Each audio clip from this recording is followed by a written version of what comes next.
اعوذ باللہ من الشیطان الرجیم بسم اللہ الرحمن الرحیم رب اشرح لی صدری ویسر لی امری واحلل عقدۃ من لسانی یفقهوا قولی رب زدنی علما رب زدنی علما رب زدنی علما اللہم فقہنا فی الدین اللہم فقہنا فی الدین اللہم انی اسألک علما نافعا وعملا متقبلا ورزقا طیبا آمین اللہم ربنا آمین۔ آیت نمبر 176 تک ہم کور کر چکے تھے، رکوع ہمارا کمپلیٹ ہو گیا۔ آیت نمبر 177 سے ہم سٹارٹ کر رہے ہیں، اور اس آیت کے اندر نیکی کا کانسیپٹ دیا جا رہا ہے کہ نیکی ہے کیا، کیونکہ دیکھیں وہ ہم نے جب آیات پڑھی تھی نا قبلے کی تبدیلی کے بارے میں، تو بس ایسا لگ رہا تھا کہ اسی چیز میں اللہ معاف کرے لڑائی جھگڑے کرتے رہے ہیں کہ کس طرح رک کر نماز پڑھیں، اور سب بس ایک ایشو اٹھا ہوا تھا اور ایک ہنگامہ مچا ہوا تھا کہ قبلہ تبدیل ہو گیا ہے اور یہ ہو گیا ہے وہ ہو گیا ہے، تو کیا کریں۔ تو اللہ تعالیٰ یہ کہہ رہے ہیں کہ یہ تو دیکھو اللہ کا حکم ہے، اللہ نے کہا اس طرف منہ کرو تو تم نے اس طرف منہ کر لیا، اللہ کہے اس طرف منہ کرو تو اس طرف منہ کر لیا۔ نماز تو اللہ ہی کے لیے پڑھنی ہے نا، قبلے کے آگے پیچھے ہونے سے کوئی فرق نہیں پڑتا، ہم پڑھ اللہ ہی کے لیے رہے ہیں، اور جس طرف اللہ تعالیٰ ہمیں حکم دیں گے ہمیں اللہ کا حکم ماننا ہوگا۔ تو اللہ تعالیٰ یہ کہہ رہے ہیں لیس البر ان تولوا وجوہکم قبل المشرق والمغرب، ساری اچھائی مشرق اور مغرب کی طرف منہ کرنے میں ہی نہیں، یعنی کہ یہی صرف نیکی نہیں ہے کہ بس اسی بات پر بحث کرتے رہو کہ اس طرف منہ کریں یا اس طرف منہ کریں، اصل نیکیاں تو کچھ اور ہیں جس کی لسٹ یہاں دی جا رہی ہے۔ ولیکن البر، اور لیکن نیکی یہ ہے، من آمن باللہ، کہ جو کوئی ایمان لائے اللہ پر، والیوم الآخری، اور آخرت کے دن پر، والملائکتی، اور فرشتوں پر، والکتابی، اور کتابوں پر، والنبیین، اور نبیوں پر، ٹھیک ہے۔ اور اس کے علاوہ مزید آ رہی ہیں باتیں، تو میں صرف اتنی بات یہاں پر روک کر یہ بتانا چاہ رہی ہوں کہ ہمارے معاشرے میں بھی ہم جو ہے نا ظاہری نظر آنے والی عبادات پر سم ٹائمز بہت بحث کر رہے ہوتے ہیں کہ یوں نہیں ہے اور یوں نہیں ہے، بڑی بڑی باتوں پر اور فقہی مسائل پر الجھتے ہیں، ایون کہ جو ہماری زندگی میں ہو سکتا ہے پیش نہ بھی آئیں، کیونکہ دیکھیں پورا قرآن بھرا ہوا ہے۔ مثال کے طور پر عورتوں کے بہت سارے مسائل ہیں، اس میں سے وراثت کا مسئلہ ہے یا طلاق کا مسئلہ ہے، اور بہت ساری چیزیں ہیں، سفر کی حالت میں ہے یا نظر و نیاز ہے، بہت سارے مسئلے مسائل ہیں۔ تو آپ دیکھیں ان میں سے کچھ چیزیں ایسی ہوتی ہیں جو ہر انسان کی زندگی میں پیش نہیں بھی آتی ہیں، ہو سکتا ہے طلاق کا مسئلہ ہے، اللہ معاف کرے، اور اللہ کا شکر ہے ہمیں ہماری زندگیوں میں پیش نہ آئے تو اچھی بات ہے۔ تو اب آپ دیکھیں کہ جب یہ مسائل ہماری زندگی میں شاید پیش آئیں شاید نہ پیش آئے، تو ان پہ اتنی بحث کرنے کی ہمیں کیا ضرورت ہے۔ ہاں بحث صرف اس لیے کی جائے کہ صحیح علم آپ کو نصیب ہو جائے، بحث برائے بحث نہیں ہونی چاہیے کہ ہم اپنے آپ کو صحیح ثابت کرنے کی کوشش کریں۔ تو اصل بات یہ ہے کہ کچھ چیزیں صرف اور صرف ضرورت کی حد تک ہوتی ہیں، ان پر بہت زیادہ ڈیٹیل بات کرنے کی اور ایک ہنگامہ مچانے کی ضرورت نہیں ہوتی ہے۔ کہا یہ جا رہا ہے کہ یہ ساری باتیں صرف نیکیاں نہیں ہیں، اصل نیکی کیا ہے، اصل نیکی بتائی جا رہی ہے اس آیت کے اندر، اور اصل نیکی کے جائزے میں آئینے میں ہم اپنے آپ کو چیک کریں، کیا میں ان نیکیوں کو کرنے کے لیے حریص ہوں، میں ان نیکیوں کے پیچھے بھاگتی ہوں، یا میں صرف بڑی بڑی چیزوں پر ہی بحث کرنا چاہتی ہوں اور اپنا مدعا پیش کرنا چاہتی ہوں اور یہ بتانا چاہتی ہوں کہ میرے پاس علم ہے اور مجھے صحیح باتیں پتہ ہیں۔ تو ان چیزوں پر اتنی بحث کرنا مناسب نہیں ہے اور ضرورت نہیں ہے۔ اگر کرنی ہے بحث اور دوڑ لگانی ہے کسی چیز پر، تو اگلی جو آیات آ رہی ہے اس کی طرف لگائیں، اور وہ کیا ہے، بلکہ حقیقتاً اچھا وہ ہے کون ہے جس کا میں نے آپ کو پورا ڈیٹیل ابھی پڑھی کہ جس نے ان ساری چیزوں پر وہ ایمان لے کر آیا۔ ہمارا ایمان کمپلیٹ نہیں ہوگا جب تک ہم ان ساری چیزوں پر ایمان نہ لائیں۔ اللہ پر ایمان لانا، قیامت کے دن پر بھی ایمان لانا، اور قیامت کے دن پر ایمان لانا صرف یہ نہیں ہے کہ مجھے پتا ہے کہ میں مرنے کے بعد دوبارہ کھڑی ہو جاؤں گی اور مجھے اللہ کو جواب دینا ہوگا، بلکہ دل سے اس بات کا یقین رکھیں کہ مرنے کے بعد دوبارہ جی اٹھنا ہے اور حساب کتاب ہونا ہے اور مجھے جواب دینا ہے۔ اور جس انسان کو اس چیز کا یقین ہو جائے وہ پھر اپنے آپ کو دنیا میں اپنا حساب کتاب کرتا رہتا ہے کہ میں نیکی کر رہی ہوں یا گناہ کر رہی ہوں، اپنی چیکنگ کرتا رہتا ہے اس سے پہلے کہ ہمارا حساب ہو، ہم اپنا حساب خود کر لیں، ٹھیک ہے۔ اور دیکھیں ہم دنیا میں بھی تو ہر چیز کا حساب کر رہے ہوتے ہیں۔ مثال کے طور پر اگر ہمیں کپڑے بنانے ہیں تو ہم کیا کرتے ہیں، اپنے وارڈروبس کو کھول کر دیکھتے ہیں اور دیکھتے ہیں، ویسے کپڑوں کے بارے میں تو ہم اتنا سوچتے ہی نہیں ہیں، دل آ جاتا ہے تو خرید کر آ جاتے ہیں بازار سے، لیکن ہم کیا کرتے ہیں، لیتے ہوئے دیکھتے ہیں کہ میرے پاس بلیک کلر کے کپڑے اگر زیادہ رکھے ہوئے تو اب مجھے کوئی اور کلر ٹرائی کرنا چاہیے، میرے پاس ڈارک کلر بہت ہو گئے، اس فنکشن میں نے ڈارک پہنا تھا تو مجھے لائٹ پہننا چاہیے، ایک دفعہ اس جگہ سے میک اپ لیا ہے تو اب دوسری دفعہ دوسری جگہ سے لے لیں، یہاں کے سینڈلز بہت اچھے چلے تھے مجھے تو اب مجھے یہیں کے لینے چاہیے، سافٹ رہتے ہیں پاؤں میں، یہ ساری چیزیں دنیا کے لیے تو ہم سوچتے ہی رہتے ہیں نا۔ ہمارے بچوں کی پہلے والی ٹیوشن ٹیچر بہت اچھی تھی تو وہیں واپس ایڈمیشن کروا لینا چاہیے. بچوں کی ڈائٹ میں نے جب یہ انکلوڈ کیا تو ان کے اندر یہ گروتھ ہوئی، تیزی ہوئی. تو یہ ساری چیزیں دنیاوی معاملات میں تو ہم حساب کتاب کر ہی رہے ہوتے ہیں، کتنا کھانا پکانا ہے، کتنے چاول ڈالنے ہیں، کم زیادہ تو نہیں کرتے نا. تو دنیا کے معاملے میں اتنے عقل مند ہم نظر آتے ہیں، لیکن آخرت کے بارے میں ہم نے کبھی یہ ناپ تول کیا کہ آج میں نے فجر کی نماز اللہ نہ کرے نہیں پڑھی تو مجھے کل ہر صورت پڑھنی ہے، رات کو جلدی سونا ہے، الارم لگانا ہے، دعا کر کے سونا ہے. آج میں نے پورا دن گزر گیا، قرآن نہیں کھول کے دیکھا تو کل مجھے ہر صورت پڑھنا ہے. میں نے اللہ کا ذکر آج کتنا کم کیا ہے، مجھے اس سے زیادہ کرنا چاہیے تھا. تو اگر ہمیں واقعی یقین ہو کہ میں مر جاؤں گی اور اللہ کے آگے کھڑی ہوں گی اور مجھ سے پوچھا جائے گا کہ میں نے اللہ کو کیا ٹائم دیا اور اپنی زندگی کو کس طرح سے گزارا ہے، تو پھر میں اپنے آج کو بہتر کیوں نہ بنا لوں. یہ ہے یوم آخرت پر ایمان لانا کہ میرے عمل میں تبدیلی آئے. والملائکتی، اللہ کے جتنے بھی فرشتے ہیں ان کا جو بھی کام ہے، ملک الموت ہو یا فرشتہ بارش لانے والا فرشتہ ہو یا کوئی بھی امور کائنات میں وہ انجام دے رہے ہیں، مجھے اس پر یقین رکھنا ہے کہ اللہ کے حکم سے کر رہے ہیں فرشتے، اور فرشتے ہر حال میں اللہ کی تسبیح بیان کر رہے ہیں. والکتابی، اور تمام کتابوں پر ایمان لانا ہے. دیکھیں الحمدللہ ہم قرآن پر ایمان لاتے ہیں نا، تو قرآن ایک جامع کتاب ہے، قرآن کے اندر فائنل احکامات ہیں، لہٰذا ہم قرآن پر ایمان لا کر یقیناً پچھلی تمام کتابوں کی تصدیق کر رہے ہیں اور اس پر ایمان آٹومیٹکلی لا رہے ہیں. لیکن جو یہود و نصارہ ہیں جن کا مسئلہ پہلے پارے میں آپ نے دیکھا، بنی اسرائیل کا یہ مسئلہ لگا رہا کہ وہ اپنی کتابوں پر ایمان لائے لیکن آپ صلی اللہ علیہ وسلم پر بھی ایمان نہیں لائے اور ان کے لائے ہوئے قرآن پر بھی ایمان نہیں لائے، تو ان کا ایمان مکمل نہیں ہے. لیکن الحمدللہ ہمارا ایمان مکمل ہے کیونکہ قرآن ایک فائنل ورژن ہے اور اس پر ایمان لانے کا مطلب یہ ہے کہ آپ آٹومیٹکلی پچھلی کتابوں کی تصدیق کر رہے ہیں. ٹھیک ہے.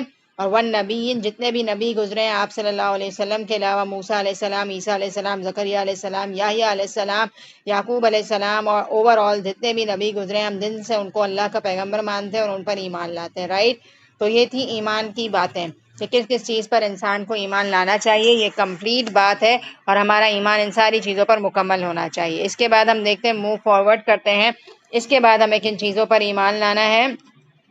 وَآتَ الْمَالَ عَلَىٰ حُبِّهِ، اب انسان کے کچھ ایکشنز نظر آ رہے ہیں کہ وہ زندگی میں کیا کر رہا ہے. وَآتَ الْمَالَ عَلَىٰ حُبِّهِ، اور دیا اس نے اپنا مال اپنی اس مال کی محبت کے باوجود. وَآتَ الْمَالَ عَلَىٰ حُبِّهِ کا مطلب یہ ہے کہ دیا مال عَلَىٰ حُبِّهِ، اس کی محبت کے باوجود. کس کی محبت کے باوجود؟ مال کی محبت کے باوجود. ہم سب کے دلوں میں مال کی محبت ڈال دی ہے اللہ تعالیٰ نے، ظاہر ہے ڈال دی ہے. ہر چیز سے ہمیں محبت ہے دنیا کی، ہم اپنی اولادوں سے محبت کر رہے ہیں، اپنے گھروں سے محبت، اپنی گاڑی سے محبت ہے، ہر طرح کا جو بھی اللہ تعالیٰ نے ہمیں مال عطا کیا ہے اس سے ہمیں محبت ہے. تو اللہ یہ کہہ رہے ہیں کہ محبت کے باوجود تمہارا کیا حال ہونا چاہیے، اس کو اپنا نہیں سمجھو. یہ اللہ نے دیا ہے لہٰذا اللہ کے راستے میں بھی دینے والے بنو. ہم دیکھیں نا اپنا مال نکالتے ہیں وارڈروب سے، کوئی آ گیا ضرورت مند، اس کو ہم نے اگر اپنے والیٹ سے نکال کر دے بھی دیا تو یہ ہمارا مال تو تھا ہی نہیں نا، ہمیں تو اللہ ہی نے دیا ہے نا. اور کیوں دیا ہے اللہ نے؟ کہ اپنی ضروریات کو پورا کرو. No doubt you can spend, اپنے اوپر خرچ کر سکتے ہو، لیکن جب اللہ کا کوئی ضرورت مند تمہارے گھر تک آئے گا تو تمہیں اسے بھی دینا ہوگا. ٹھیک ہے. ایک دفعہ ایک حدیث کا مفہوم ہے جسے ہم وہ کہتے ہیں حدیث قدسی. آپ سے اللہ تعالیٰ قیامت کے دن یہ کہیں گے کہ میں بھوکا تھا اور تو نے مجھے کھانا نہیں کھلایا، میں ننگا تھا تو نے مجھے کپڑا نہیں پہنایا. تو ہم کہیں گے اللہ معاف کرے، اللہ تعالیٰ کیا مطلب؟ تو اس کا مطلب یہ ہے کہ اللہ کی مخلوق، اللہ تعالیٰ کا کہنے کا مطلب یہ ہے کہ میری مخلوق فلاں جگہ پر بھوکی تھی اور تو نے کھانا نہیں پہنچایا، میری مخلوق فلاں جگہ پر کپڑا نہیں تھا اس کے جسم پر اور تو نے اسے کپڑا نہیں دیا، یعنی کہ میری مخلوق کو نہیں دیا. اللہ تعالیٰ اتنا سنسیئر ہے اور اتنے کنسرن اپنے بندوں کے بارے میں کہ اپنے بارے میں اس کو کہہ رہے ہیں. ٹھیک ہے. تو یہ اس حد تک اس میں آ رہا ہے کہ جو بھی ہم اللہ کی مخلوق کی مدد کرتے ہیں وہ اللہ تعالیٰ کی مدد کرنے کے برابر آتی ہے. کہ اللہ کی مخلوق کو دینا یعنی کہ اپنے مال میں سے اللہ کے راستے میں دینا. کس کس کو دیں گے؟ سب سے پہلے ذوی القربیٰ، قریبی رشتہ داروں کو. دیکھیں یہ ترتیب بہت ضروری ہے کہ اگر آپ کے پاس ان سب میں سے کوئی ضرورت مند آئے تو آپ سب سے پہلے کس کو پرائیورٹی دیں گے؟ وہ ہمیں دیا جا رہا ہے ذوی القربیٰ. پہلے چیک کریں گے کہ آپ کے رشتہ دار جو قریبی ہیں ان میں سے تو کسی کو ضرورت نہیں ہے، ایون کہ زکوٰۃ بھی نکال رہے ہوں نا تو دیکھ لیا کریں کہ اگر خدا نہ خواستہ آپ کی فیملی میں کوئی زکوٰۃ کا مستحق ہے، اور چلے زکوٰۃ کا نہیں صدقات کا مستحق ہے اور ضرورت مند ہے، تو ظاہر ہے آپ اس کو سم ٹائم جا کے مال نہیں دے سکتے، ان کو برا لگ رہا ہوتا ہے، تو آپ کیا کرا کریں، انڈائریکٹلی ان کی مدد کر دیا کریں. لائک آپ کبھی ان کے گھر پہ گئے تو آپ نے کہا کہ میں بازار گئی ہوئی تھی، ایک سوٹ مجھے بہت پسند آ رہی تھی اپنے لیے تو میں آپ کے لیے لے آئی، تو سامنے والا گفٹ بھی سمجھ لائے گا اور آپ اس کی ضروریات بھی پوری کر دیں گے. کیونکہ سم ٹائم اس کو کیش تو obviously برا لگے گا نا، وہ ہوگا کیا کہتے ہیں جو سفید پوش ہوتے ہیں نا جو ہاتھ نہیں پھیلاتے، تو کوشش کریں کہ آپ اس طرح سے ان کی ضروریات کو پورا کر دیں. والیتامی، اور آپ کے معاشرے میں پتہ چل گیا کہ کوئی بچے ایسے ہیں جن کے والد فوت ہو چکے ہیں اور ان کی کفالت کی ضرورت ہے، تو آپ وہاں جا کر ان کے بچوں کی اسکول کی فیس وغیرہ دیں اور ان یتیموں کی کفالت کریں.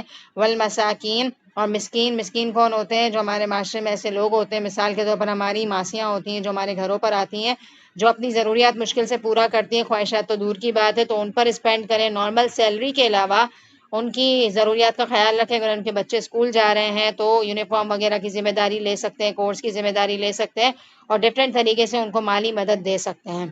وابن سبیل، اور مسافر، کوئی مسافر ہے، آپ نے دیکھا راستے میں آپ کو کوئی ٹریولر مل رہا ہے اور اللہ نہ کرے اس کا لگیج کھو گیا ہے اور اس کے پیسے لٹ گئے ہیں، تو وہ ضرورت مند بن گیا ہے، تو اس کو بھی آپ پھر مدد کریں گے اس کی. والسائلین، اور جو سوال کرنے والے ہیں، کچھ لوگ ڈائریکٹ آ کے ہاتھ پھیلا لیتے ہیں، ان کے اندر تھوڑی شرم کی کمی ہوتی ہے، تو وہ ہاتھ اگر پھیلاتے ہیں تو بھی مسئلہ نہیں ہے، لیکن کچھ لوگ سفید پوش ہوتے ہیں جو لوگ ہاتھ نہیں پھیلا رہے ہوتے، تو دونوں طرح کے لوگوں کو ہم دیں گے. وفر رکاب، اور گردنیں چھڑانے میں، اگر کوئی خدا نہ خواستہ جیل میں قید ہو گیا ہے بغیر کسی قصور کے، تو آپ اس کی گردنیں چھڑانے کے لیے بھی اس کو اماؤنٹ دیں گے، اور یہ بھی بہت بڑی نیکی ہے.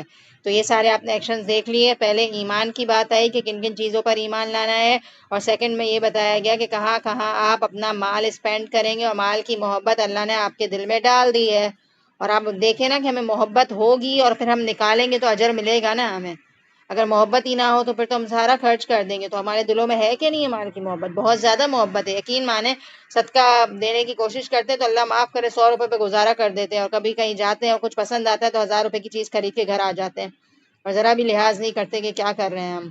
تو یہ ریمائنڈر ہے ہمارے لیے کہ صدقہ دینے میں بھی اپنے ہاتھ کو کشادہ رکھیں. انشاءاللہ جب ہم اپنا ہاتھ کشادہ رکھیں گے تو اللہ ہمارے رزق میں برکت عطا کریں گے. تو یہ مال کی بات ہو گئی. اگلی آیت دیکھیے، وَأَقَامَ الصَّلَاةَ وَآتَى الزَّكَاةَ، اور نماز قائم کرو اور زکوٰۃ دو. پھر وَالْمُوفُونَ بِعَهْدِهِمْ إِذَا عَاهَدُوا، اور جب وعدہ کرو تو اسے پورا کرو. ٹھیک ہے. وَالصَّابِرِينَ فِي الْبَأْسَاءِ، کرنا ہے کیا نہیں کرنا. اس مفتی نے یہ بات غلط کہہ دی، یہ مفتی یوں صحیح نہیں ہے، یوں صحیح نہیں ہے.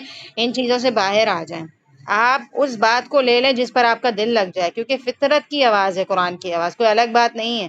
یہ جو باتیں یہاں لکھی ہوئی ہیں ان میں سے کون سی ایسی بات ہے جو ہمارا دل نہیں مانتا؟ کیا ہمارا دل اس بات کے لیے تیار نہیں ہوگا کہ اگر اللہ نے ہمیں مالی حیثیت میں زیادہ رکھا ہے تو ہم اپنے گھر والوں کا خیال رکھیں، اپنے پڑوسیوں کا خیال رکھیں، اور معاشرے میں پائے جانے والے دوسرے ضرورت مندوں پر اپنا مال خرچ کریں؟ کیا آپ کا دل گوارا کرتا ہے یہ بات کہ نہیں؟ یقیناً ہماری فطرت کے اندر یہ بات شامل ہے کہ میرے مالوں میں دوسرے کا حق اللہ تعالیٰ نے ڈال دیا ہے اور مجھے دینا ہے. ایسا بھی تو ہو سکتا تھا نا کہ میں ہاتھ پھیلانے والی ہو جاتی. تو یاد رکھیے گا، دینے والا ہاتھ ہمیشہ لینے والے ہاتھ سے بہتر ہوتا ہے، لہٰذا دینے کی کوشش کریں ہم. ٹھیک ہے. اور نماز قائم کرنا، زکوٰۃ ادا کرنا، یہ بیسک ہمارے ریچولز میں سے ہے اور ہمیں اس کی ادائیگی ضرورت ہے. مسلمان ہونے کے بعد یہ فرائض ہم پر عائد ہوتے ہیں. اور وعدے کو پورا کرنا اور صبر کرنا. بہت سارے ٹف کنڈیشن زندگی میں آتی ہیں، کبھی کوئی پریشانی آ گئی، تنگ دستی ہے، فائنینشیل لاسز ہیں، والضراء، کوئی بیماری آ گئی ہے، وہین الباس، اللہ نہ کرے دشمنوں کا غلبہ ہے. اللہ معاف کرے، ہم جانتے ہیں کہ مسجد اقصیٰ کے ساتھ جو ہو رہا ہے تو ان پر دشمنوں کا غلبہ ہے نا، ان کو قتل و غارت کر رہے ہیں، اور ان کے گھر والوں کو، ان کو خود کو، کیا کیا خون ریزی کا عالم نے قیامت برپا ہے وہاں پر. اگر ہم دیکھیں تو ہمارے دل کو کچھ ہونے لگتا ہے کہ ہو کیا رہا ہے. اس قدر گھبراہٹ ہو رہی ہے آج کل سوچ سوچ کے کہ کیا ہو رہا ہے. لہٰذا ہم اپنا کوئی تو حصہ ڈالیں گے نا. ہم کیا ڈالیں حصہ؟ ہم دعا کریں ان لوگوں کے لیے، جیسے جیسے یاد آئے چلتے پھرتے کہیں اللہ تعالیٰ فلسطین کے مسلمانوں کی مدد فرمائی ہے، ان پر ظلم و ستم کا خاتمہ کر دیجئے. چلتے پھرتے دعا مانگے، اتنی دعا مانگے، اتنی دعا مانگے ہم سب مل کر. اور جو فائنینشیل ہیلپ ہم کر سکتے ہیں، جو ہمارے وسائل ہیں، ہم جو کچھ کر سکتے ہیں ہمیں کرنا چاہیے، ورنہ کل قیامت کے دن ہماری پکڑ ہوگی. کچھ نہیں کر سکتے تو دعا ضروری ہے. اگر ابھی تک ہم نے دعا نہیں کری تو پھر ہم اپنے ایمان میں بہت پیچھے ہیں. وہ کہتے ہیں نا کہ مسلمان جو ہے نا ایک جسم کی طرح ہوتے ہیں. اگر ہماری باڈی میں، ہمارے سر میں درد ہے نا تو ہم کوئی کام نہیں کر سکتے. حالانکہ درد تو سر میں ہے نا، ہاتھ میں تو درد نہیں ہے. کیوں ہم سبزی نہیں کاٹ سکتے؟ کیوں ہم کھانا نہیں بنا سکتے جب سر میں درد ہوتا ہے؟ تو کیونکہ سر کا درد پوری باڈی کو کیا کر رہا ہے؟ متاثر کر رہا ہے. ٹھیک ہے. تو بالکل اسی طرح سے مسلمانوں میں سے اگر کسی کو بھی تکلیف پہنچے تو مجھے اتنی ہی تکلیف پہنچنی چاہیے جتنی میری باڈی کے کسی حصے کو تکلیف پہنچتی ہے، تو میں متاثر ہو جاتی ہوں. تو اگر ہمیں ان کے حالات پر افسوس نہیں ہو رہا اور ہمارے دعاؤں کے لیے ہاتھ نہیں اٹھے تو سوری ٹو سے ہم اپنے ایمان میں بہت پیچھے ہیں. لہٰذا ہمیں آج سے چیک کرنا ہے، اور ابھی مانگ لیجئے بیٹھے بیٹھے دعا دل سے دعا کریں، ہمیں اللہ کو جواب دینا ہوگا کہ ایسے حالات میں ہم نے دعا کے لیے ہاتھ اٹھایا کہ نہیں. دعا تو ہم کر سکتے ہیں نا، کون سا مشکل کام ہے دعا کرنا. ضروری نہیں ہے مصلی پر بیٹھ کر کریں. کوئی آپ کے پاس یوٹیوب پہ پکچر آ رہی ہے، کوئی اسٹیٹس دیکھ رہے ہیں، تو بس دعا کریں اللہ ان کی مدد فرمائیے، آسانی والے معاملات فرما دے. اللہ معاف کرے، سوچ کے مجھے کچھ ہوتا ہے کہ یہی حالات اگر ہم مسلمانوں پر پاکستان کے کراچی کے اللہ نہ کرے شہر میں آ جائے، کیونکہ ہم سب کراچی کے رہنے والے، اس لیے میں کہہ رہی ہوں امیجن کریں کہ ہمارے پاس ایسے دشمنوں کا غلبہ ہو جائے کہ ہم گھر سے باہر نکلے تو ہمیں گولیوں کے ذریعے سے اڑا دیا جائے یا چاقو کے ذریعے سے ہماری گردن اڑا دی جائے، اور ہمارے بچوں کو اللہ معاف کرے اسکول میں وہ لوگ سیو نہیں ہو، تو ہمارا کیا حال ہوگا، کیا کنڈیشن ہوگی ہماری. خون دیکھ سکتے ہیں ہم، لیکن وہاں آپ تصویریں دیکھیں، ویڈیوز دیکھیں کہ کیا قیامت مچی ہوئی ہے. لہٰذا ہمیں بہت ضرورت ہے اس بات کی کہ ہم اللہ کا شکر ادا کریں کہ ہم امن کی حالتوں میں بیٹھے ہوئے ہیں، اور ان لوگوں کے لیے ہم دعا گو ہوں کہ اللہ ان کی مشکل کو ٹال دے، اور اللہ تعالی ہمیں فتنوں کے دور سے محفوظ رکھے کہ ہماری زندگی میں بھی اللہ نہ کرے کوئی فتنہ ایسا آ جائے. تو بہت زیادہ فتنوں کا دور ہے. اللہ تعالیٰ ہم سب کے حالات پر رحم فرمائے. تو یہ آیت آپ نے دیکھی کہ اصل نیکیاں کیا ہیں، اصل نیکیاں پریکٹیکل کر کے دکھائیں. ٹھیک ہے. اور مال دینا اتنی بڑی نیکی ہے کہ اللہ تعالیٰ نے ایمان لانے کے بعد سیکنڈ بات یہ بتائی کہ تمہیں مال کو اپنے تک نہیں رکھنا، آگے آگے دینا ہے. ٹھیک ہے. آپ دیکھیں کہ ہمارے دور میں اللہ معاف کرے کس قدر ضرورت مند لوگ بیٹھے ہوئے ہیں اور ان کو ضرورت ہے، ان کے گھروں میں چولہا تک نہیں چل رہا، اور ہم اپنے لگزریس لائف اسٹائل پر گھمنڈ کر رہے ہیں اور اچھے سے اچھا کھانا کھا رہے ہیں، اور اپنے بن میں ایکسٹرا کھانا کتنا زیادہ ڈال دیتے ہیں، ہم سمجھتے نہیں ہیں یہ بات. تو جب خدا نہ خواستہ کوئی کھانا بچ جائے تو اس کو گندا ہونے سے پہلے کسی میٹ کو دے دیں. اللہ معاف کرے ڈسٹ بن میں ڈالنے سے بہتر یہ ہے کہ کسی کا پیٹ اس کو کھا لے، کیونکہ غربت اتنی عام ہے کہ کچھ کچھ ممالک ایسے جب پانی پینے کے لیے بھی ان کے پاس پیسے نہیں ہیں، اور وہ لوگ اپنا اللہ معاف کرے کھانا کس طرح سے کھا رہے ہیں.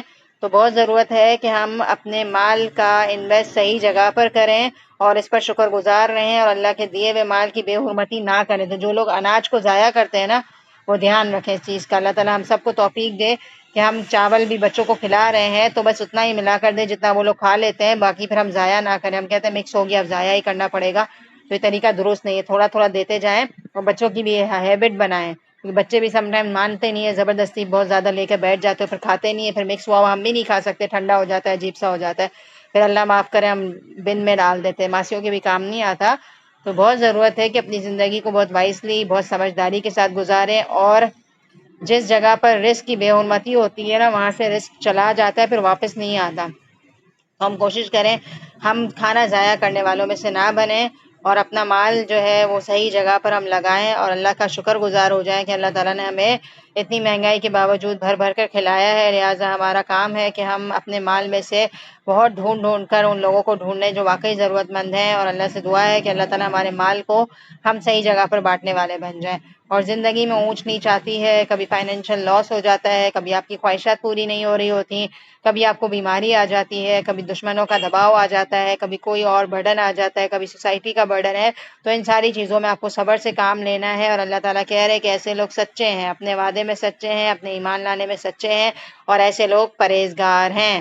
یہاں پر ایک ٹاپک ختم ہوتا ہے، اگلا ٹاپک میں شروع کر رہی ہوں، اور ایک بہت ڈفرینٹ ٹاپک ہے، آپ لوگوں کے لیے بہت نیا ٹاپک ہوگا، لہٰذا غور سے سنیے گا. اور اگر کوئی بات پوچھنی ہو تو آپ لوگ مجھ سے ضرور پوچھ سکتے ہیں. اور اگر ابھی آپ لوگ ہیسیٹیٹ ہوتے ہیں تو کلاس کے بعد ماشاء اللہ آپ سب سے میری الگ سے دوستی ہے، سب سے الگ کوئی نہ کوئی رشتہ ہے میرا، کوئی دوست ہے تو کوئی کزنز ہیں، تو آپ چاہیں تو مجھ سے الگ سے وائس میسج پر بھی سوال کر سکتے ہیں. لیکن اپنی کنفیوژنس کو دور کریں اور دل کھول کر قرآن کا علم سیکھ رہے ہیں، اور انشاءاللہ عمل کرنے کی خود بھی کوشش کریں، اور میرے لیے بھی دعا کریں کہ میں بھی انشاءاللہ بہترین عمل کرنے والی بنوں. تو آگے دیکھتے ہیں. ہم بہت ہی بہترین آیت ہے اور ہمارے لیے کچھ نئے پوائنٹس ہیں اس میں. یا ایھا الذین آمنوا، اے لوگوں جو ایمان لائے ہو، کتب علیکم القصاص فی القتلی، لکھ دیا گیا ہے، واجب کر دیا گیا ہے، فرض کر دیا گیا ہے تمہارے لیے قصاص یعنی کہ بدلہ لینا، فی القتلی قتل کے معاملے میں. ٹھیک ہے. اللہ تعالیٰ یہ کہہ رہے ہیں کہ جو مقتول ہے، جو خدا نہ خواستہ قتل ہو جائے تو اس کا بدلہ آپ کو لینا ہے.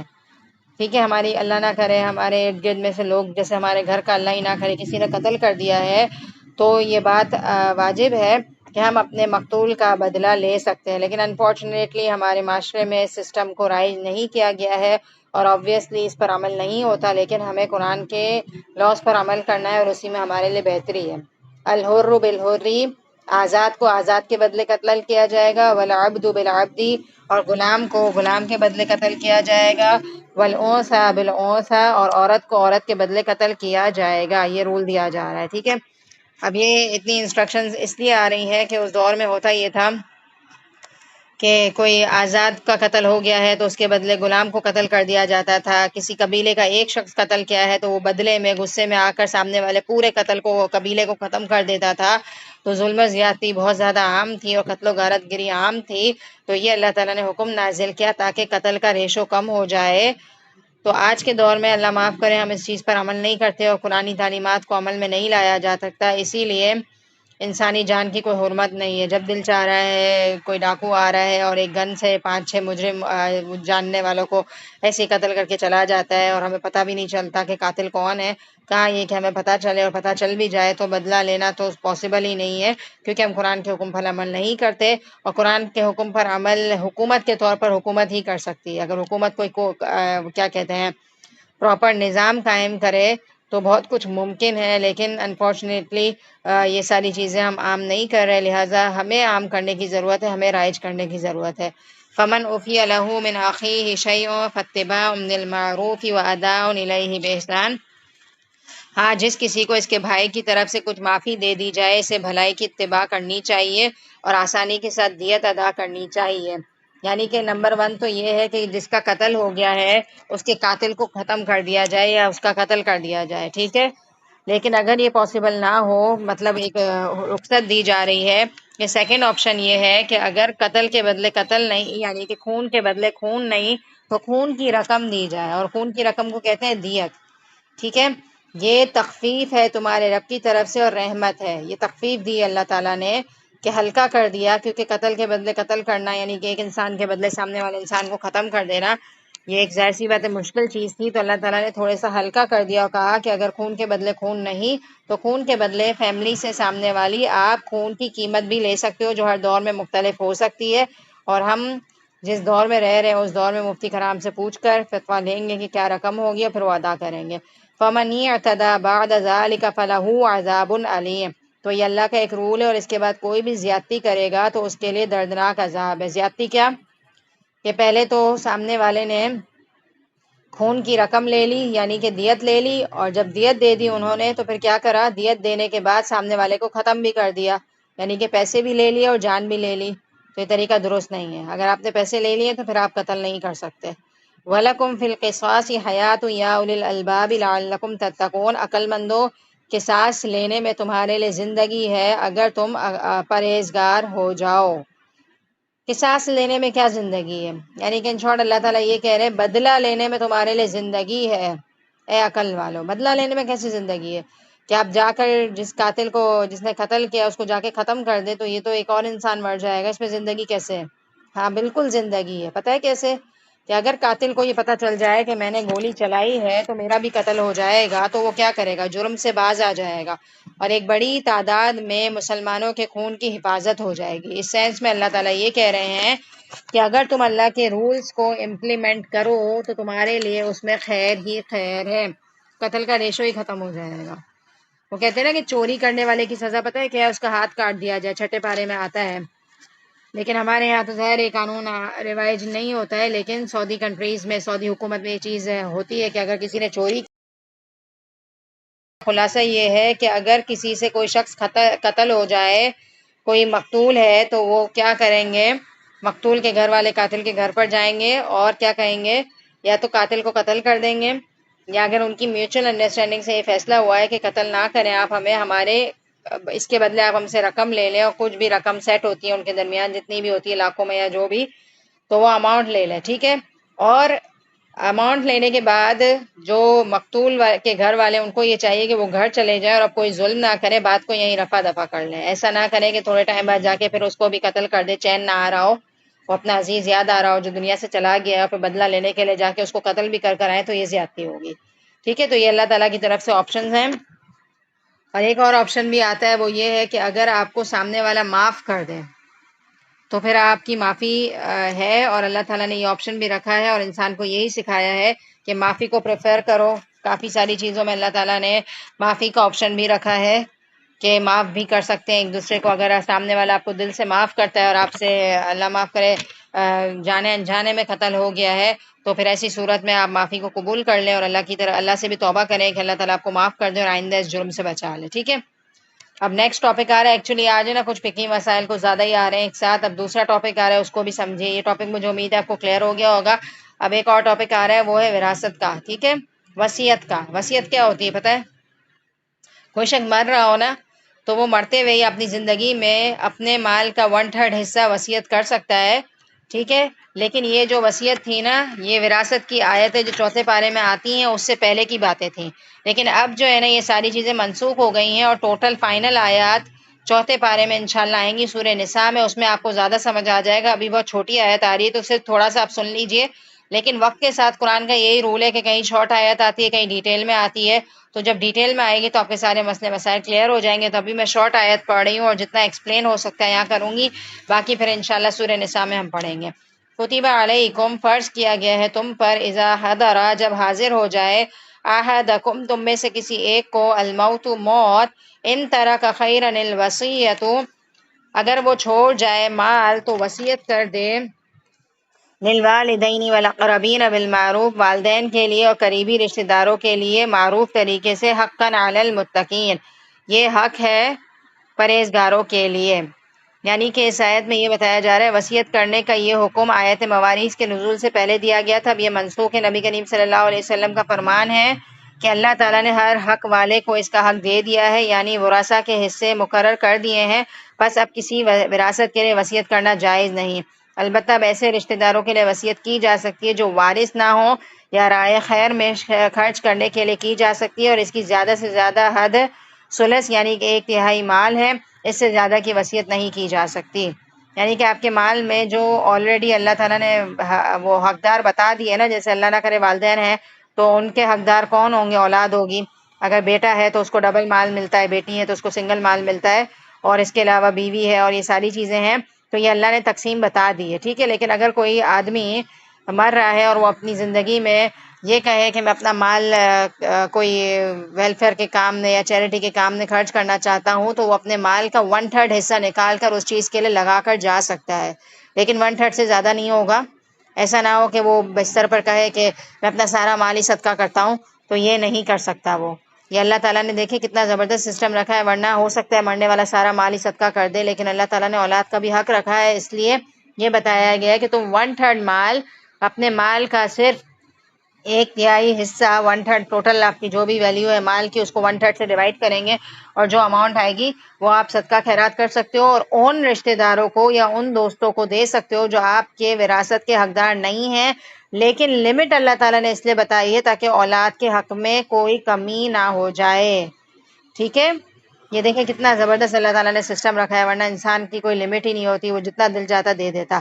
تو اگر کوئی شخص ایسا ہے وہ مر رہا ہے یا اپنی زندگی میں ہی کرنا چاہتا ہے یہ ساری چیزیں, تو اللہ تعالیٰ یہ کہہ رہے ہیں کہ تم اس طرح سے کر کے جا سکتے ہو. اب آپ دیکھیں آگے کی آیت میں اللہ تعالیٰ نے کیا زبردست بات کہی ہے. فَمَن بَدَّلَهُ بَعْدَ مَا سَمِعَهُ فَإِنَّمَا إِثْمُهُ عَلَى الَّذِينَ يُبَدِّلُونَ اب جو شخص اسے سننے کے بعد بدل دے گا اس کا گناہ اس بدلنے والے پر ہی ہوگا. واقعی اللہ تعالیٰ سننے والے اور جاننے والے ہیں. اگر ایک شخص کوئی وصیت کسی انسان کو بتا کے جا رہا ہے اور وہ شخص جو اس کی وصیت سن رہا ہے اس کے مرنے کے بعد وصیت میں کوئی تبدیلی کر دینا تو گناہ کس کو ملے گا؟ مرنے والے کو یا جس نے تبدیلی کی ہے اسے؟ جس نے تبدیلی کی ہے اسے. ٹھیک ہے. اب دیکھیں ایک شخص نے مرتے ہوئے بولا کہ میرا مال کا اتنا اتنا حصہ 3/3 حصہ کا وہ ڈیوائڈ کر رہا ہے کہ یہاں دے دینا, اور مر جاتا ہے. ہو سکتا ہے قریب بیوی کھڑی تھی یا کوئی بھی کھڑا تھا, اس نے سن لیا. ٹھیک ہے. تو اگر وہ کوئی تبدیلی کرے گی اس کے مرنے کے بعد تو گناہ گار وہ بیوی ہوگی, مرنے والا نہیں ہوگا. لیکن بیوی اس صورت میں تبدیلی کر سکتی ہے جب اگلی آیت فَمَنْ خَافَ مِن مُوصٍ جَنَفًا أَوْ إِثْمًا فَأَصْلَحَ بَيْنَهُمْ فَلَا إِثْمَ عَلَيْهِ إِنَّ اللَّهَ غَفُورٌ رَحِيمٌ. ہاں جو شخص وصیت کرنے والے کی جانبداری یا گناہ کی وصیت کرنے سے ڈرنے بس وہ ان میں آپس میں اصلاح کرا دے تو اس پر کوئی گناہ نہیں. اللہ تعالیٰ بخشنے والے اور مہربان ہے. کتنی زبردست بات ہے کہ اگر وہ بیوی کی میں آپ کو ایک پورا سین کریٹ کرتی ہوں نا تاکہ آپ کو سمجھ آ جائے. بات ایسی مثال دے رہی ہوتی ہوں میں کہ پورا امیجن میں آپ کو کرواتی ہوں تاکہ بات کو سمجھنے میں آسانی ہو جائے. کہ جس نے وصیت سنی نا، میں نے ابھی بیوی کہا تھا چلیں بیوی سمجھ لیں، تو بیوی کو ڈر ہوا کہ اس کے شوہر نے غلط وصیت کی ہے، مثال کے طور پر نیکی نہیں بلکہ گناہ کے کام میں لگا کر جا رہا ہے پیسے، جیسے مسجد کی جگہ اللہ نہ کرے سینما کی تعمیر، ایک مثال دے رہی ہوں میں، کوئی غلط جگہ پر وہ لگا کر جا رہا ہے اماؤنٹ، تو وہ اس ڈر سے کہ میت کو عذاب ہوگا وہ وصیت بدل دے، تو پھر اس بیوی پہ obviously کوئی گناہ نہیں ہے، وہ مرنے والے کو کیا کر رہی ہے، عذاب سے روک رہی ہے، تو پھر اگر وہ وصیت بدل دے اور اس کی بات پر عمل نہ کرے تو انشاءاللہ یہ گناہ نہیں بلکہ نیکی ہی ہوگی۔ سمجھ گئے پوری آیات؟ ان آیات کا کنکلوژن کیا ہے کہ اللہ نے وراثت کے حقدار بتا دیے ہیں، لیکن اگر کوئی شخص اپنی وراثت میں سے کسی کو کچھ دینا چاہتا ہے تو وہ کتنا دے سکتا ہے، 1/3 نکال سکتا ہے، اور وہ 1/3 کسی کو بھی دے سکتا ہے، نیکی کے کاموں میں بھی لگا سکتا ہے، یا کوئی بھی اچھی پرپس کے لیے کسی انسان کی مدد کے لیے دے سکتا ہے، کوئی غریب ہے بہت زیادہ مستحق ہے تو اسے دے دے، لیکن وہ اس کا وراثت میں الذین آمنوا کتب علیکم الصیام کما کتب علی الذین من قبلکم لعلکم تتقون۔ یہ آیت تو آپ سب نے سن رکھی ہوگی کہ یہ رمضان کے اوپر آیات آ رہی ہیں، اور یہ آیات ہم روزے کے اوپر ہیں یہ آیات، اور جب رمضان آتی ہے تو ان آیات کا ضرور آپ نے دیکھا ہوگا، لوگ استقبال رمضان کے لیکچرز کر رہے ہوتے تو یہ آیت ضرور کوٹ کرتے ہیں۔ اے ایمان والو، تم پر روزے رکھنے فرض کیے گئے ہیں جس طرح تم سے پہلے لوگوں پر فرض کیے گئے تھے، تاکہ تم کیا کرو، تقوی اختیار کرو۔ اور تقوی کیا ہوتا ہے؟ اللہ کا ڈر ہوتا ہے، اور ایسا ڈر جو ہمیں گناہوں سے روک دے۔ تو یہ حقیقت ہے کہ جب ہم روزے رکھتے ہیں تو ہمارے اندر ایک اللہ کا وہ آ جاتا ہے، خوف اور اللہ کا ڈر آ جاتا ہے، جس کی وجہ سے ہم اپنے آپ کو دوسرے گناہوں سے بھی بچا لیتے ہیں۔ آپ دیکھیں نا کہ روزے کی حالت میں ہم سحری سے لے کر افطار تک اللہ کی حلال کردہ چیزوں کو اپنے اوپر حرام کر لیتے ہیں۔ ایک کھانا جو حلال ہے لیکن ہم اس لیے نہیں کھا سکتے کیونکہ ہم روزے سے ہیں، تو یہ بتائیں کہ بقیہ زندگی میں، بقیہ 11 مہینوں میں ہم اللہ کی جو چیزیں اللہ کو پسند نہیں ہے، جیسے کہ غیبت ہے، جھوٹ ہے، ان پر کیوں اپنے آپ کو کنٹرول نہیں دے سکتے؟ آپ دیکھیں ہم کر سکتے ہیں۔ دیکھیں جب ہے نا ہم روزہ نہیں رکھے ہوئے ہوتے ہیں نا، بس ایسے ہی ہم اپنے آپ کو بولتے ہیں کہ فی الحال ابھی میں کچھ نہیں کھاؤں گی، ایسے میں اپنا بتاتی ہوں۔ انٹرمیڈیٹ فاسٹنگ جو ہوتی ہے نا، 12 گھنٹے کی لوگ فاسٹنگ کرتے ہیں، جیسے رات کو 10 بجے انہوں نے کھانا کھایا تو پھر 10 بجے وہ ناشتہ کرتے ہیں۔ اللہ معاف کرے، میں پچھلے دنوں کر رہی تھی، اس لیے میں آپ کو اپنا ایکسپیرینس یہ والی بات بتا رہی ہوں۔ تھوڑا سا مجھے لگ رہا تھا ویٹ میرا گین ہو رہا ہے، تو میں نے سنا تھا کہ 12 گھنٹے کی فاسٹنگ سے بھی ویٹ اترتا ہے۔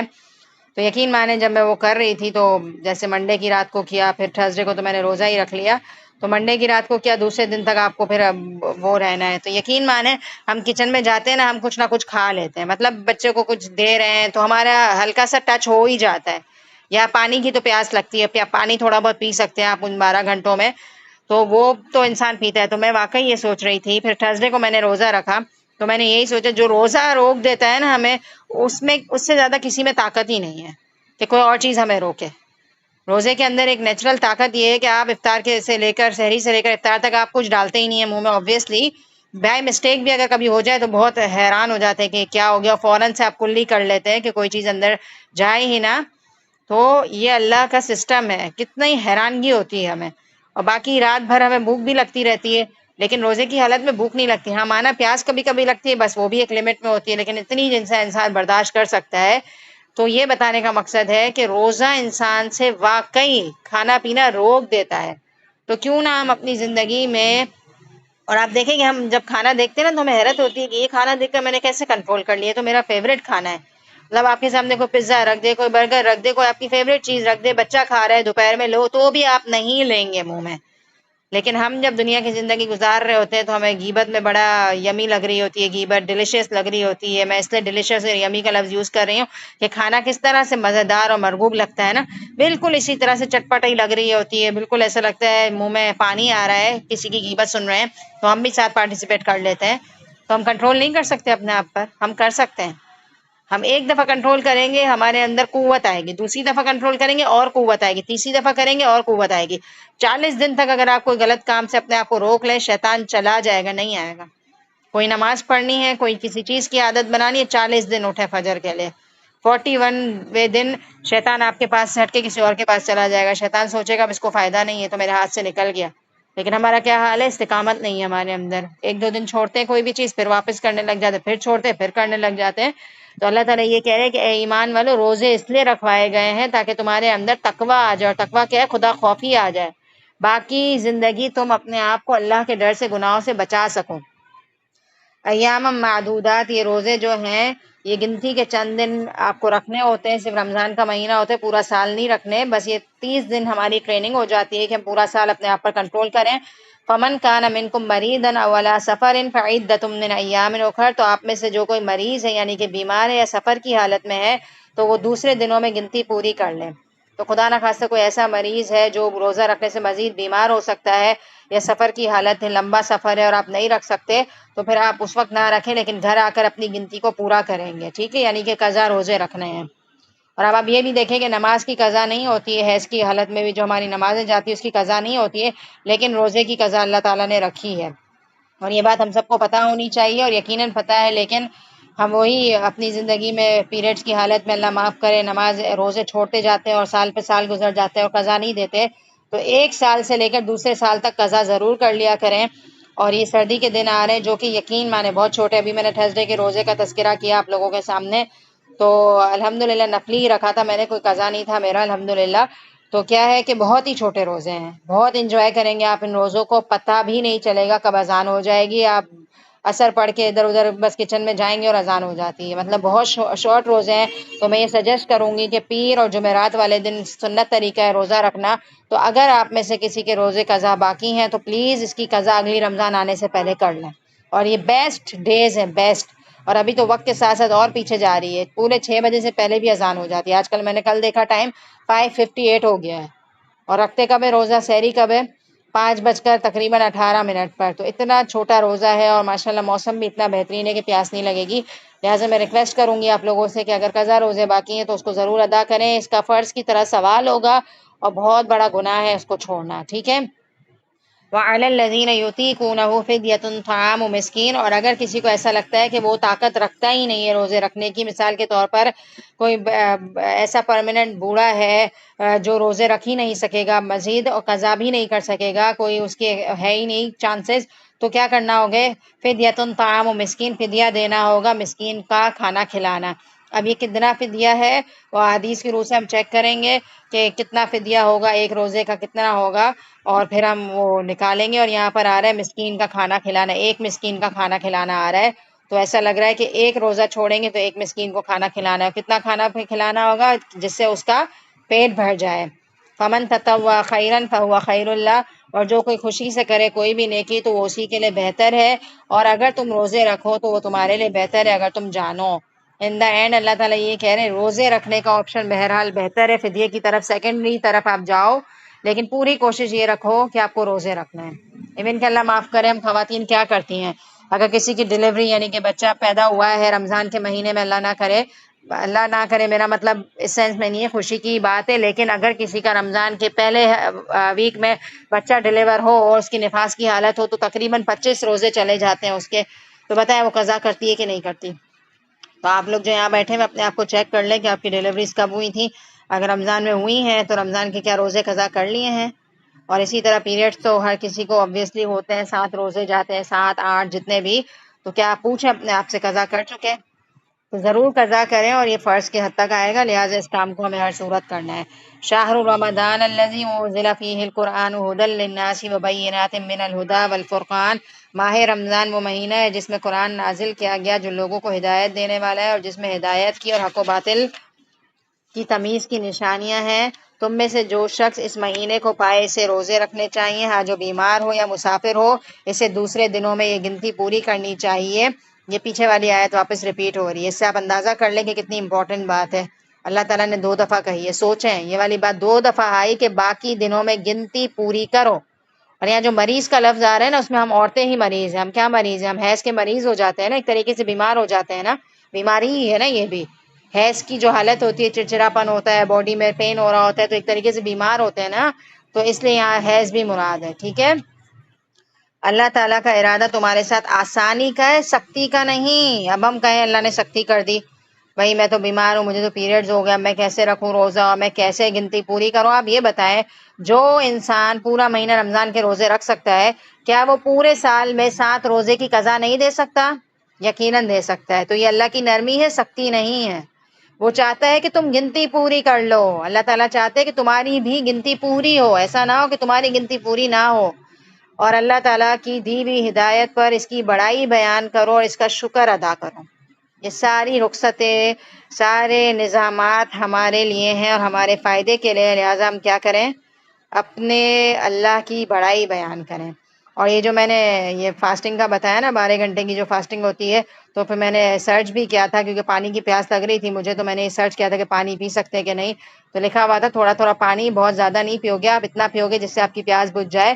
اور پھر میں نے اس کے بینیفٹ سرچ کیے کہ کیا بینیفٹس ہیں، تو یقین مانیں میں واقعی سوچ رہی تھی کہ روزہ کیا بلیسنگ ہے ہمارے لیے، کیونکہ آج کل بھی 13 گھنٹے کا روزہ ہے یا 12.5 گھنٹے کا کچھ روزہ ہے، تو پتہ ہے کیا لکھا ہوا تھا؟ اگر اس طرح آپ خالی پیٹ رہتے ہو تو اس کے بینیفٹس یہ ہیں کہ آپ کا بلڈ کا جو لیول ہوتا ہے نا، وہ اور اچھے طریقے سے کام کرنے لگتا ہے، اور آپ کی باڈی کے جتنی بھی چیزیں، سارے آرگنز پہلے سے زیادہ ایکٹیو ہو جاتے ہیں، ان کو ریسٹ مل جاتا ہے، ڈائجیشن اچھی ہو جاتی ہے، ہر طرح کی بیماری کا اس میں یہ لکھا ہوا تھا کہ ہر طرح کی بیماری سے آپ کو کیور ملتا ہے۔ اور کچھ نہیں تو جو لوگ وزن گین کیے ہوئے ہیں نا، ان کو ہمارے لیے اس میں عبادت رکھی ہے۔ آپ کو پتہ ہے کچھ لوگ جیسے ویسٹرن لوگ ہیں یا جو لوگ ڈائٹنگ کرتے ہیں، وہ اس طرح کی چیزیں اپنے اوپر زبردستی عائد کر رہے ہوتے ہیں، تو اسلام کتنا زبردست ریلیجن ہے کہ اس نے ہمیں ایسی عبادات کا حکم دیا ہے جس میں ہمارے لیے بھی بینیفٹس ہیں۔ وَإِذَا سَأَلَكَ عِبَادِي عَنِّي فَإِنِّي قَرِيبٌ۔ اب یہ رمضان کے اوپر آیات آ رہی ہے، تو آپ کو پتہ ہے رمضان کا مہینہ دعاؤں کی قبولیت کا بھی مہینہ ہے، اور روزے کی حالت میں بھی انسان کی دعا قبول ہوتی ہے۔ کہا یہ جاتا ہے کہ روزے کی حالت میں انسان جو بھی دعا مانگتا ہے تو اسے کیا ہوتا ہے؟ قبولیت دی جاتی ہے۔ اور یہاں پہ جو میرے پاس لکھا ہوا آ رہا ہے، وہ یہ لکھا ہوا آ رہا ہے کہ رمضان میں دعا کی بھی بڑی فضیلت ہے جس کا خوب اہتمام کرنا چاہیے، خصوصاً افطاری کے وقت کو قبولیت دعا کا خاص وقت بتلایا گیا ہے۔ تو افطاری کے وقت زیادہ دعا قبول ہوتی ہے، اور آپ نے دیکھا ہے کہ رمضان کے ٹائم پر ہم سب افطاری کے ٹیبل پر جلدی سے آ کر بیٹھ جاتے ہیں اور 5 منٹ ہم سب دعاؤں میں لگ جاتے ہیں، اور اس وقت دل سے دعا نکل رہی ہوتی ہے کیونکہ پیٹ بھی خالی ہوتا ہے اور ایک روحانیت ملتی ہے، اور انسان خود بخود بہت ساری دعائیں مانگ رہا ہوتا ہے۔ تو اللہ تعالیٰ یہ بتا رہے ہیں، اور جب میرے بندے میرے بارے میں آپ سے سوال کریں، آپ صلی اللہ علیہ وسلم سے، تو آپ صلی اللہ علیہ وسلم کہہ دیجئے کہ میں بہت ہی قریب ہوں۔ اب ہم کہیں کہ اللہ تعالیٰ بہت دور ہیں، اللہ تعالیٰ میری تو سنتے ہی نہیں ہیں۔ اللہ تعالیٰ خود کہہ رہے ہیں میں بہت ہی قریب ہوں، ہر پکارنے والے کی پکار کو جب کبھی وہ مجھے پکارے قبول کرتا ہوں۔ صحیح ہے، اللہ تعالیٰ یہ کہہ رہے ہیں کہ میں قریب ہوں نمبر 1، اور دوسرا اللہ نے کہا کہ میں پکار کا جواب دیتا ہوں، تو تمہیں کیا شک ہے نہیں دیں گے اللہ تعالیٰ؟ تو تمہیں بھی کیا چاہیے؟ اس لیے لوگوں کو بھی چاہیے کہ وہ بھی میری بات مان لیا کریں اور مجھ پر ایمان رکھیں، یہی ان کی بھلائی کا باعث ہے۔ تو اگر ہم چاہیں کہ میری دعا قبول ہو تو میں کیا کروں؟ اللہ کی بات بھی مانوں۔ اب اذان کی آوازیں آ رہی ہیں، میں نہیں جاتی نماز کے لیے، دیر لگا دیتی ہوں، بس میری مرضی ہے، میرا جب دل چاہے گا میں پڑھوں گی نماز، اور جب میں نماز کے بعد ہاتھ اٹھاؤں دعاؤں کے لیے تو میں کہوں میری دعا فوراً قبول ہو جائے۔ تو اگر ہم چاہتے ہیں کہ اللہ ہماری سنے تو پھر ہمیں بھی تو دینا ہوگا نا اللہ کو۔ دنیا میں نہیں ہے ایسا سسٹم کہ آپ کسی کو دیتے ہو تو لیتے ہو، ٹھیک ہے؟ وہ کہتے ہیں نا عزت دو گے عزت لو گے، یا کوئی بھی چیز آپ کسی پر انویسٹ کرتے ہیں تو ہی آپ کو بدلے میں ملتی ہے۔ اللہ معاف کرے، اللہ کا کوئی ایسا سسٹم نہیں، اللہ تو ہمیں بغیر کچھ کرے بھی بہت کچھ دے رہے ہیں، بلکہ سب کچھ ہی دے رہے ہیں، لیکن دعا کے معاملے میں اللہ تعالیٰ ہمیں سمجھا رہے ہیں، اللہ تعالیٰ تو ہم نہیں بھی اطاعت کرتے اس کے باوجود بھی ہمیں بہت کچھ دے رہے ہوتے ہیں، لیکن اگر کوئی دعا آپ کو اسپیشلی منوانی ہے اللہ سے تو اپنے رویے کو بھی تبدیل کریں اللہ کے معاملے میں، اللہ سے قریب ہو کر